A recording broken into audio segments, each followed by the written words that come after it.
전직 청와대 정무수석 둘이 뭉쳤다. 여당 야당 수석 크로스. 김재원의 원, 강기정의 기, 원기옥 에너지를 모아서 원기옥. 냉철하고 확실한 분석 귀에 착착 감깁니다. 주진우 라이브 특급 조합, 강기정 전 청와대 정무수석 어서 오세요. 네, 안녕하십니까. 김재원 국민의힘 최고위원 어서 오십시오. 안녕하세요. 네, 어떻게 지내셨습니까? 요즘 뭐 아시다시피 조금 복잡합니다. 네. 많이 복잡했는데 표정이 많이 좋아지셨네요. 아니, 공명선거 추진을 해야 되는데. 네. 공명선거 하잖아요. 네. 공명선거. 근데 이제 여당에서 저렇게 정치 공작을 많이 하니까 조금 바쁘죠, 아무래도. 정치 공작 그 단어 말고 다른 단어 좀 만들어 보세요. 그러면 정치판을 중상모략으로 더럽히고 있다고 해야죠. 여당에서 그렇습니까? 그렇죠. 누가 그랬어요? 다 그래요. 그러니까 도둑이 재발 저린다고. 아, 우리는 가만히 있는데 막 자기들끼리 고발장 말을 써서 선거 개입하고, 또 가만히 있는데 윤석열 장모 변호 문건 만들어서 어떻게 하다가 걸려서 지금 또 검찰이 난리가 나고. 그러니까 다 윤석열 검찰이란 말이에요. 우리는 가만히 있는데. 가만히 있기는 뭘 가만히 있어요. 그거 전부 다 뒤에서 배후 조정하고. 박지원 배후 조정. 서류도 저 찾아내가지고 어디서 찾아냈는지는 몰라도 찾아내가지고 그냥 언론에 흘려서 그 다음에 그거 가지고 공격하고. 아니 제가 청와대에서 나오고 얼마 있다니까요. 제가 근무했던 정무수석실에서 뭐 캐비넷 문건이 발견되었다 하고 네. 온천하씩 그렇게 했거든요. 네. 그래서 매일 참 일어나 보면 무슨 문건 하면서 분리가 조사도 많이 받았어요. 네. 결론은 아무것도 없었거든요. 그런데 지금 작년에 만든, 검찰에서 만든 문건으로 보이고요. 그리고 자, 검사가 고발장을 써서 야당 정치인한테 줬다. 이거는 문제잖아요. 아직 안 드러났잖아요. 안 드러났는데 만약 그렇다면 문제죠. 만약에 안 그랬다면 어떡하실래요? 아니, 그랬다고. 안 그랬다면 어떡할 거예요? 준성이한테 받았다고 했잖아요. 그리고 또 하나는 네? 아니 뭐 손준성 검사가 네. 김웅 의원에게 뭐 파일을 줬든 말든 그것은 검사와 국회의원 후보자 사이의 문제이기 때문에 그 문제로 처리하면 돼요. 네. 근데 그 사건에다가 굳이 또 야권 지지율 1위 후보인 윤석열 총장을 끄집어 넣어 가지고 거기를 이 사건의 배후 조종자로 만들어서 또 거기다가 우리가 이제 재작년에부터 그 국회에서 들어놓고 농성하고 한 게 다 그 공수처 출범 때문에 그랬잖아요. 이 공수처 출범시키면 결국 괴물이 될 것이다. 선거판에 뛰어들거나 정치에 직접 개입해서 나라 전체를 쑥밭으로 만들 거다. 이런 괴물 공수처는 출범시키면 안 된다 했는데 결국 지금 나왔잖아요. 공수처가 나타나서 윤석열 후보는 사실 아무런 지금 드러난 것도 없는데도 고발 한 번 당했다고 피의자로 입건했거든요. 그러니까 우리도 이 사건을 사실상 배후 조정한 것으로 보이는 박지원 국정원장을 고발을 했거든요. 그런데 왜 거기는 피의자로 입건하지 않습니까? 딱 그러니까 지금처럼 이야기를 해야 돼요. 야당에서는, 국민의힘에서는 그래 손준성 검사가 고발장을 써서 김웅, 정점식 그리고 고발장 실행을 했고, 또 검사가 근거도 없이 또 저러잖아요. 어인 이은지 그 윤석열 장모 변호 관련 자료를 만들어서 아무튼 만들었다. 이것이 한편에서는 선거 개입 의혹이고 한편에는 사적 친인척 변론을 하는 검사로서 문제가 있어 보인다. 그러나 윤석열과 관계는 빨리 수사해라. 야당이 이렇게 이야기하면 돼요. 근데 그냥 야당도 같이 이걸 박지원을 끌어들이고 막 물타기를 하고 그러니까 뒤죽박죽 돼서 이제 박지원을 끌어들인 적이 없고 박지원이 참전을 했죠, 스스로. 그러면서 뭐 호랑이 꼬리를 밟았느니 어쩌고, 호랑이가 그 내곡동 산에만 있지 왜 소곡동까지 내려와서 해집고 다니다가 꼬리가 잡혀서. 범은 가끔 내려와요. 민가에 나오면 전부 때려잡아야죠. 민가에 내려오면요? 예. 아니 그럼 사람도 만나고 밥은 먹어야 될 거 아닙니까?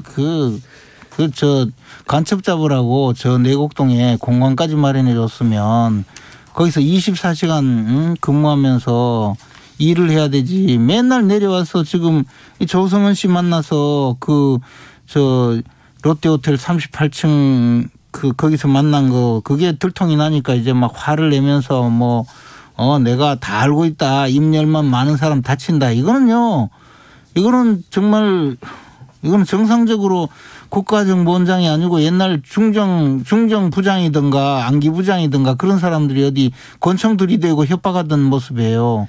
이 백주 대낮에 이거 무슨 이런 일을 다 벌이는지 몰라요. 그래서 박지원 원장이야 지금 장거리 순항 미사일 문제도 있고 또 대통령 유엔 총회도 가고 또 여러 가지 아프간 문제나 지금 그런 데에 대한 정보도 모으고 대책도 수립하는 그런 일을 놔둬야 해야 되는데 왜 여기 나와가지고 그런 걸 놔둬야 되는데 제보 사주나 하고 그 제보자하고 밥 먹은 걸 트집 잡아서 마치 뭘 사주했던 것으로 몰아가니까 트집 잡기는 시끄러워지잖아요. 아무튼 그래서 사실인데. 그 본질이 지금 뒤바뀌면 안 돼요. 박지원 원장 이야기는 좀 접어두고. 국정원장이 정치에 개입하면요. 그것이 바로 나죠. 형사처벌 대상이에요. 7년 이하 징역 10년 이하 자격정지. 그리고 그러면 정치 관여가 어느 수준이냐. 국정원법에 나와 있잖아요. 특정 정치인에 대해서 반대 의사를 유포시키는 것. 이게 바로 정치 관여죄거든요. 형사처벌 대상이에요. 근데 뭐라고 했습니까? 이번에. 내가 무슨 폭로를 하면 내가 다 알고 있는데 나를 화나게 하지 마라. 내가 입 열면 다 다친다. 그게 바로 정치 관여죄예요. 그리고 그보다도 조성은 씨가 제보를 하는데 만약에 그 전날 그 다운로드 받은 자료 검토해서 야 이거는 직접 제보를 지금 그쪽에서 취재를 한다니까 이렇게 이야기를 하고 우리 이거는 단순히 손준성 검사고 김웅 잡을 게 아니고 윤석열을 때려잡자. 만약에 이렇게 모의를 했다면 이거야말로 어마어마한 정치 개입죄예요. 만약 모의를 했다면. 안 했다 그러잖아요. 당연하죠. 네. 7월 21일 그리고 날 할 수밖에 없어요. 왜냐하면 그때 당시 상황이 아직까지 인터넷 언론에서 이거 보도하자고 계속 요구하는데 거절하고 있었거든요. 그래서 그래요. 선거에 개입하면 안 됩니다. 누구든 국정원장이든 검사도 마찬가지입니다. 당연하죠. 그렇죠. 2507님 검사는 못 이겨요. 다들 조용히 합시다. 전직 김재원 검사님께서 지난주까지만 해도 이거 고발사주 명명백백하게 지금 밝혀야 된다 얘기했는데 분위기가 많이 아니에요. 지금도 밝혀야 돼요. 명명백백하게. 네. 근데 이제 공수처에서 수사를 하고 있잖아요. 네. 공수처 수사해야죠. 공수처는 이런 거 수사해야죠. 수사해서 조금이라도 법적으로 문제 있는 사람 처벌하면 돼요. 네, 그렇죠. 네.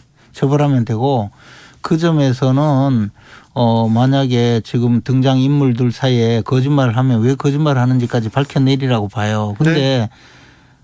그렇다고 해서 이 공수처가 바로 정치 개입 내지는 그 정치 공작의 주인공으로 나선 것이 바로 야권 1위 대선 주자를 피의자로 입건하고 그걸 또 입건했다고 또 온 천하에 떠든 거예요. 네. 저는 그것이 문제라는 거예요. 참 없었다면 지금 그 김웅 의원이나 전 검사나 또 송 검사의 압수수색을 했을까? 검찰에서 요리 빼고 저리 빼고 안 했을 것 같아요. 그래서 저는 이 문제는 방금 이야기하신 대로 그대로예요. 조사받을 사람 받고 의혹을 해소할 사람 해소하고 그렇게 갔으면 좋겠어요. 네. 네. 7975님 문자 먼저 읽겠습니다. 너무너무 지겨우니까 그만하세요. 여야 모두 확인되지 않은 부분에 대해서 언젠간 그만하고. 그래서 제발 저한테도 만일 이렇다면 네. 어떻게 할래 이런 거 이제 묻지 마시고 드러난 것만 얘기하세요. 사실로 드러나는 부분에 대해서 서로 인정하고 책임지십시오. 추석 다가오는데 국민은 힘듭니다. 계속 그런 얘기 문자 옵니다. 그런데 이건 하나 물어봐야 되겠는데 손준성 검사 청와대에서 손준성 검사를 이렇게 비호하는 세력이 있었다는 얘기가 나왔습니다. 그건 결론적으로 검찰 인사는 다른 인사도 그렇습니다만 혹시 그때 정무수석이었잖아요. 예. 혹시 정무수석으로 할 때 비호 세력 아닙니까? 솔직히 자수하세요. 아무튼 검찰 인사는요. 법무부 장관이 총장과 협의해서 대통령한테 제청하도록 돼 있고 대통령은 제청한 안에 대해서 수정을 못 합니다. 반려를 하거나 받아들이거나 두 가지만 합니다. 네. 그래서 사전에 반려 또는 받아들이기 위해서는 민정수석 반려가 안 돼야 되기 때문에 반려가 된다는 건 그 장관을 사실상 불신임하는 것이 돼버리기 때문에 그 장관과 즉 추미애 장관과 청와대의 민정수석실하고 이렇게 조정을 하고 협의를 합니다. 그 과정이 협의를 하고 그 과정에 추천 경위라든가 검증 결과라든가 이런 것은 공개할 수 없도록 대통령 훈령에 딱 못이 박혀 있어요. 그래서 비호했다는 게 아니에요. 선택적으로 발언해서는 안 됩니다. 추미애 장관도. 그러면 비호한 세력이 없었나요? 결국은 그런 점에서 추미애 장관이 그 인사 과정에 대해서 선택적으로 발언했다거나 또는 마치 비호 세력이 있는 것처럼 이야기하는 것은 이 인사 방식의 절차를 무시한 거죠. 원칙을 위배한 거죠. 지금 뭐 다 저렇게 지금 빙빙 돌리는 거 보니까 비호 세력이 있는 청와대 거예요. 청와대 대통령과 법무부 장관의 관계는 뭐 로비를 하거나 청와대가 어떤 검사를 인사에 대해 로비를 하거나 뭐 압박을 하거나 이런 대상이 아니에요. 정확하게 장관은 대통령에게 제청을 해야 되기 때문에 제청할 때 제대로 이것이 통하게 하려면 민정수석하고 협의를 하게 됩니다. 그 협의하는 과정을 무슨 압력이다, 로비다, 압박이다 이러면 안 되죠. 그러면 네. 그때 청와대에서는 네. 수석으로 계셨으니까 그때 그렇죠. 제가 현직에 있었죠. 손준성 검사를 쫓아내자 하니까 청와대에서는 쫓아내지 마라 이렇게 한 모양이죠. 아니. 그러니까 비호 세력이. 그 점은 아까도 했지만은 그렇잖아요. 훈령상 그때 안 되고요. 그때 당시에 법무장관이 그렇게 하는데 지금 말씀하시는 거는 대통령한테 올라가서 반려되지 않게 하기 위해서 결국은 민정수석이 서로 조율하면서 법무장관은 손준성 내보내겠다 하니까 청와대에서는 내보내지 마라 이렇게 했다는 거 아니에요. 그러니까 비호 세력이라고 했잖아요. 정확하게 2020년 3월 손준성 검사가 이 자리 지금 문제된 자리로 오게 되는데 그때 임명은 제청은 추미애 장관이 했고요. 어제 이낙연 후보가 왜 추미애 후보는 손준성을 그 자리에 앉혔습니까? 라고 물었고 이에 대해서 추미애 후보는 그것을 이야기해 주면 되는데 제청권과 임명권자의 역할을 이야기해 주면 되는데 청와대에서 미뤘겠구만. 뭐 본인은 8월에 인사가 한번 또 있습니다. 이때 8월에 이 손준성을 왜 내보내지 인사 조치를 안 했냐라고 답변을 하지요. 윤석열 총장이 그 사람만큼은 내보내지 말아달라고 여러 군데에서 지금 무슨 압박이 들어왔다. 이건 무슨 말도 안 되는 그런 말씀하세요. 지금 법무장관은 그게 아니고 이건 청와대에서 윤석열 총장한테 확인해 보세요. 청와대에서 비호 세력이 있어서 자기가 임명하고 싶지도 않은데 어쩔 수 없이 임명했다고 그렇게 이야기했잖아요. 아니 이 점을 한마디만 더 드리면 윤석열 총장한테 당시 총장이었으니까 2000년 3월과 8월 보니까 아는 게 많은 그리고 다음에 3월 다음에 박범계 장관한테 또 인사가 있었어요. 이 과정에 윤석열 총장은 지속적으로 나의 오직 사람 손준성만은 살려주라 이야기를 했다는 거예요. 1632님께서 사주 의혹 이걸로 대선판이 바뀔 것 같지는 않습니다. 특히 20대 30대는 관심 없습니다 얘기합니다. 오늘 국민의힘 1차 컷오프가 끝났어요. 네. 네. 자, 그리고 근데 아까 결국은 비호 세력이 있는 겁니까 없는 겁니까? 없죠. 비호 세력이란 건 존재하지 않죠. 그러면 윤석열 총장의 거듭된 요구에 의해서 그러면 둘 중에 한 사람은 선거법 위반인데 추미애 장관을 고발하든 하시죠. 왜? 아니죠. 왜? 제가 그러면 공명선거 추진단장 제가 고발해 드릴까요? 추미애 장관은 그렇게 이야기했던 거 아닙니까? 손준성이가 누군지 모르고 관심이 없어서 인정했던 거잖아요. 2030이 관심 없다고 해서 넘어갔습니다. 다른 주제로. 자, 홍준표 의원이 당에서 윤 총장만 이렇게 감싸한다. 그 감싸기 바쁘다. 이렇게 계속 불만을 제기하던데. 아니 지금은 이제 사실은 이 문제가 시작됐고 출범을 지금 했으니까 네. 정부 여당 또 공수처의 그리고 대검까지 나선 이 정치 공작에 우리 당이 막아주는 것은 우리 후보를 보호하기 위해서 막아주는 건 당연한데요. 우리는 우리 후보 어떤 후보라도 똑같이 보호를 해야 될 입장에 있습니다. 그러나 또 홍준표 의원께서 말씀하시듯이 형평성에 문제가 생길 그런 상황까지 가지도 않을 것이고 또 하나는 당이 이제 공범이 된다 이런 말씀하시는데 뭐 공범이 될 정도까지 또 말려들 생각도 전혀 없습니다. 그렇습니까? 근데 지금 점정식 당 의원, 네. 김웅 의원, 네. 그다음에 윤석열 후보 여기가 지금 윤석열 후보 놔두죠. 적어도 정점식 의원이 어떤 고발장 지금 검사가 썼다는 송검사가 썼다는 어떤 고발장을 정점식 의원이 실행을 했단 말입니다. 그래서 당은 빨리 이 점에 대해서 검사가 쓴 초안을 가지고 우리가 야당 당시에 여당 의원을 여당 후보를 의원이 아니었지 후보를 고발했구나. 선거 개입에 우리가 공범이구나. 검찰의 선거 개입에 공범이구나 하고 사과하고 진실규명하고요. 빨리 그래줘야 돼요. 저는 그러지 않으니까 다 윤석열 사단이란 말입니다. 윤석열 후보, 김웅은 아니죠. 점점식. 그러니까 윤석열을 보호한다 후보를. 이런 오해를 받고. 윤석열하고 무슨 관계 있어요? 아니 정점식 의원이 윤석열 핵심이잖아요. 최강욱 의원이 범죄를 저질러서 고발을 당했고 그리고 조사받고 기소되어서 재판받아서 유죄 판결 받은 사건인데. 아니 그 사건은 그러니까 당에서 고발했어야지. 그게 무슨 윤석열하고 무슨 관계 있어요? 검사가 쓴 고발장. 네. 네. 자, 그건 아직 확인이 안 됐잖아요. 김종인 전 비대위원장이 선대위원장으로 돌아온다는 얘기가 막 돌고 있는데 이거는 맞습니까? 선대위원 중앙선거대책위원회는 우리 당이 이제 후보가 선출된 11월 5일 전당대회에서 후보가 선출되면 그 이후에 우리 당의 후보가 선거대책위원장을 지명하게 되어 있습니다. 예. 그래서 선거대책위원장은 그때 결정이 될 것이고요. 네. 아직은 지금은 우리가 결정권이 아무도 없죠. 자, 8강이 지금 진출했는데요. 8강 후보를 국민의힘에서 뽑았는데 예상하던 대로입니까? 아니면 대강 예상되던 바죠. 이변은 없었습니까?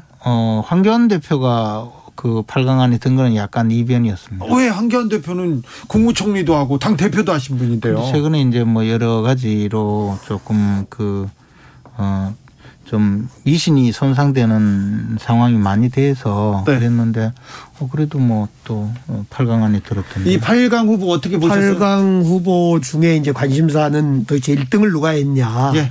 예를 들면 홍준표 후보가 만약 1등을 했다면 종합 1등을 했다면 사실상 지금 민심과 당심에서 윤석열 후보가 밀리고 있다는 걸 반증하고 윤석열 후보의 사실상 후보에서의 패배다 이렇게 보여집니다. 이 고발장과 또는 윤석열 변호 보고서에 대한 책임을 지우는 이런 결과가 아닐까 이렇게 보여집니다. 강기정 수석이 분석을 어떻게 보세요? 공수처와 여당의 그 정치 공작이 일정 부분 효과를 발휘했다 그런 말씀을 하십니다.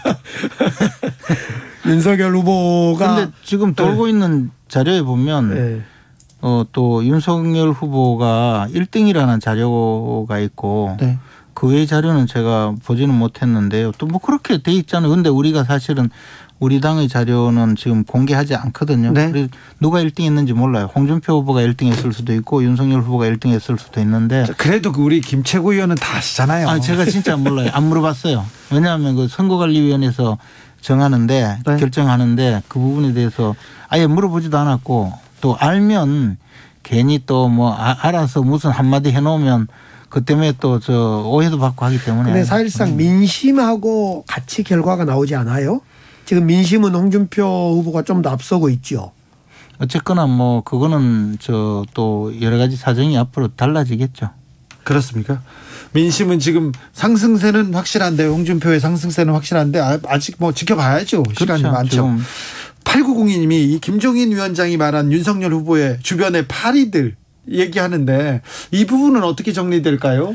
뭐 그전에 신지호 의원이 이준석 뭐 탄핵해야 된다부터 네. 그 윤석열 후보가 한때 지지율이 엄청 높았잖아요. 네. 대세론이 갔을 때 많은 사람들이 윤석열 후보 주위에 모여들었죠. 아마 그분들이 검증받지 않고 캠프를 구성하면서 이 소위 앞으로 많은 사고들을 낼 거다 이렇게 보여집니다. 네. 뭐 하여튼 대선 캠프에는 사실 여러 사람이 모여들고 예. 그 과정에 제 경험상 저도 많이 일을 해봤는데요. 일하는 사람은 20%고 나머지 80%는 이제 묻어서 또 가는 분들이 있거든요. 네. 이제 뭐 그런 분들을 또 팔이라고. 그러니까 홍준표 후보가 윤석열 캠프를 향해서 깜도 안 되는 사람들 이런 표현도 쓰잖아요. 그러니까 홍준표 사람이 캠프 사람이 박지원과 제보자하고 3자 만났다. 이런 의혹을 이제 홍준표 캠프에서는 윤석열 캠프가 우리를 공격한데 깜도 안 된다. 이런데 홍준표 후보 입장에서는 윤석열 캠프가 깜도 안 된 파리들의 집합소라고 보는 거죠. 김재현 최고위원님, 정세균 후보의 사퇴에 대해서는 어떻게 보셨어요? 좀 안타깝게 생각합니다. 사실 민주당 후보들 중에서는 그래도 제일 경험도 많고 또 일도 잘하실 분이고 그래도 정치인으로서도 여유가 있는 분인데 역시 민주당 자체가 가장 국민들에게 도움이 안 될 후보 순으로 1, 2, 3, 4등으로 자꾸 가려지는 것 같아서 걱정이 좀 되고 있습니다. 이낙연 후보께서 그분도 굉장히 아주 괜찮은 분이거든요. 근데 그분이 의원직 사퇴서를 내면서 그랬잖아요. 제가 가만히 보니까 그분 정말 진심인 것 같아요. 인간적으로 절대로 돼서는 안 될 사람이 지금 1위를 하는 데 대해서 이제 굉장히 인간적으로 힘들어 하시더라고요. 덕담인 듯 인간적으로 디스를 하시네요. 안 돼. 덕담하는 줄 알았는데. 참 안 됐더라고요. 네. 마음이 아프더라고. 우리 정세균 후보가 아쉽게 민심과 당심의 선택을 받지 못하면서 중간에 그만뒀는데 모든 분들이 그럽니다. 경륜이나 어떤 화합의 정신이나 경제 마인드나 경험이나 정말 준비된 대통령 후보감이 맞다. 그런데 어떻게 합니까? 이 시대의 흐름과 시대 정신을 받지 못해서 중간에 그만둬서 매우 안타깝고, 그러나 저희들 같이 했던 캠프의 한 30여 명의 의원님들은 어떤 함께 움직이면서 본선 대비를 하자 이러고 있습니다. 최재형 후보는 사퇴각 아닙니까? 사퇴가 아니고 이제 지금까지 캠프가 좀 자신의 본 모습을 제대로 드러내는데 보자 하는데 좀 실패했다 이렇게 판단하신 것 같아요. 그래 캠프를 해산하고 새롭게 출발하겠다 그런 이야기니까 사실상 끝까지 완주를 한다고 하더라고요. 근데 이제 마음이 안주를 하겠지만 이 정도 되면 캠프가 흔들려 버리면 후보는 같이 흔들리기 때문에 어제 제가 볼 때는 처음부터 그러면 나는 새로운 정치를 위해서 캠프도 만들지 않고 홀로 뛰겠다. 그래서 몇 사람 보좌진들 몇 사람 데리고 뛰었으면 모르는데 막 그냥 방방하게 꿇었다가 지금 얘기 들어보니까 매일 아침 8시면 본부장단 회의도 하고 분주하게 움직일 회의가 사무실이 정막강산한다고 하더라고요. 그래서 이 정도 되면 최재형 후보는 사실상 캠프 해체를 넘어서서 불출마를 검토할 거고, 이 정도 되면 다음에 이제 4인으로 압축될 때 이제 당연히 힘들어지는 거 아니냐 싶어요. 알겠습니다. 원기옥 오늘은 여기서 줄이겠습니다. 원기옥은 추석에도 여러분한테 찾아갑니다. 김재원, 강기정, 김재원 두 분 감사합니다. 고맙습니다. 오늘도 수고하고 지친 자들이여 여기로 오라. 이곳은 주 기자의 시사 맛집 주토피아 주진우 라이브. I messed up tonight. I lost another fight. I still mess up, but I'll just start again.